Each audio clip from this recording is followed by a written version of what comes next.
थिजिले कार्यक्रम पाइला पाइलामा यहाँलाई स्वागत छ।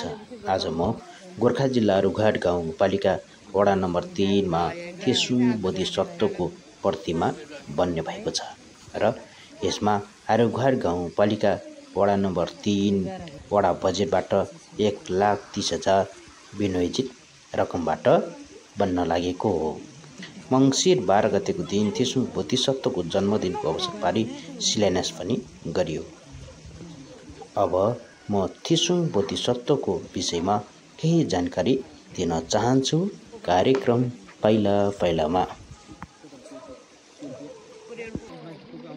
ओ हा हुङ थिसुङ लासिङदे सोहा, ओ हा हुङ थिसुङ लासिङदे सोहा, ओ हा हुङ थिसुङ लासिदे सोहा। शक्ति, आयु, पुण्य र करुणाको सङ्गम स्थल हो।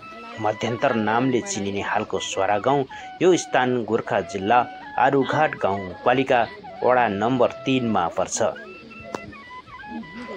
आजभन्दा 1300 वर्ष अघि अर्थात् 7औं शताब्दीमा थिसुङ नाम गरेकी दिव्य कन्या अर्थात् बोधिसत्वको जन्म भइन्। उनले जे सोचिन् त्यही पुरा हुन्थिन्। यहाँ ताल बनी बीचमा कमलको फुल फुलेनी हुन्थ्यो नि भनी सोचिन्, साँच्चीकै त्यही भयो। यस्ती दिव्य र अलौकिक शक्ति भएकी कन्या विविध कारण बस अकालमै बितिन्। यिनी थिइन् हालको चुम भ्यालीकी चुम्बा जातिकी छोरी थिसुङ थिइन्।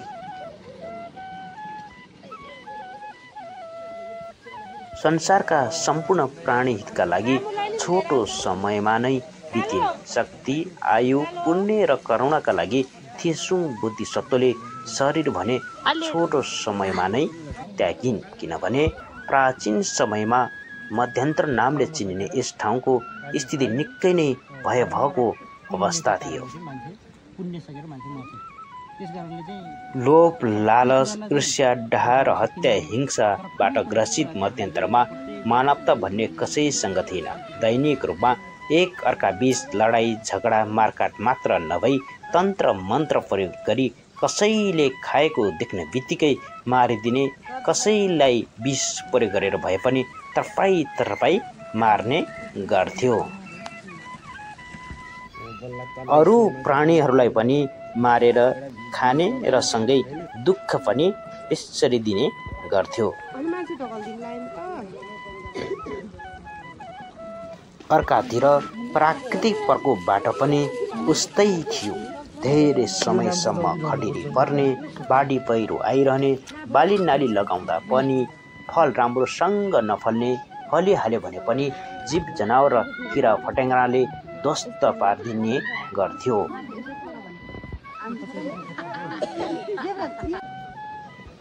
थिसुङ बोधिसत्वको जन्म भएपछि दिव्य र अलौकिक शक्तिका कारण सबै मान्छेहरू विश्वस्त र अचम्मित हुँदै गयो। थिसुङप्रति आस्था र श्रद्धा जाग्दै गयो। सबैमा भित्रैदेखि बोधिचित्त उत्पन्न हुँदै गयो।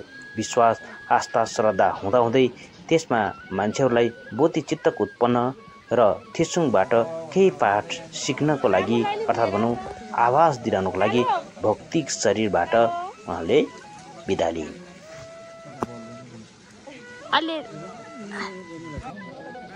शक्ति, आयु, पुण्य र करुणाको विषयमा यहाँलाई सामान्य जानकारी दिन चाहन्छु।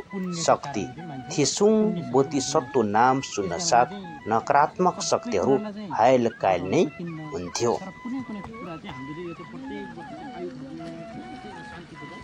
आयु, नकारात्मक संस्कृति र प्राकृतिक प्रकोपबाट अकालै मृत्यु हुनेको सङ्ख्या निकै नै बढ्दो थियो। थिसुङ बोधिसत्वको जन्म भइसकेपछि नकारात्मक शक्तिहरूको परास्त भएपछि सबैजनाको आयु वृद्धि हुँदै गयो। पुण्य, थिसुङ बोधिसत्वको चाल देखेर सबैमा बोधिचित्त उत्पन्न भएर सबैप्रति हेर्ने दृष्टिकोण राम्रो भएर पुण्य कमाउनतर्फ सबै नै लागि परे। करुणा, थिसुङ बोधिसत्वको प्रभावले हत्या हिंसा गर्न छोड्दै गयो।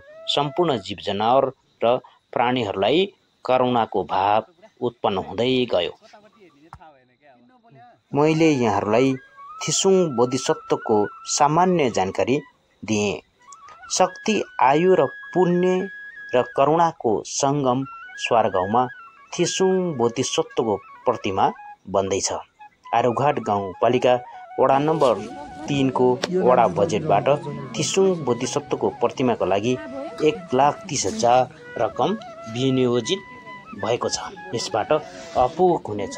यसमा पुण्य कमाउनुहुन्छ भने पनि थिसुङ बुद्ध प्रतिमाको निर्माणको लागि सहयोग गर्न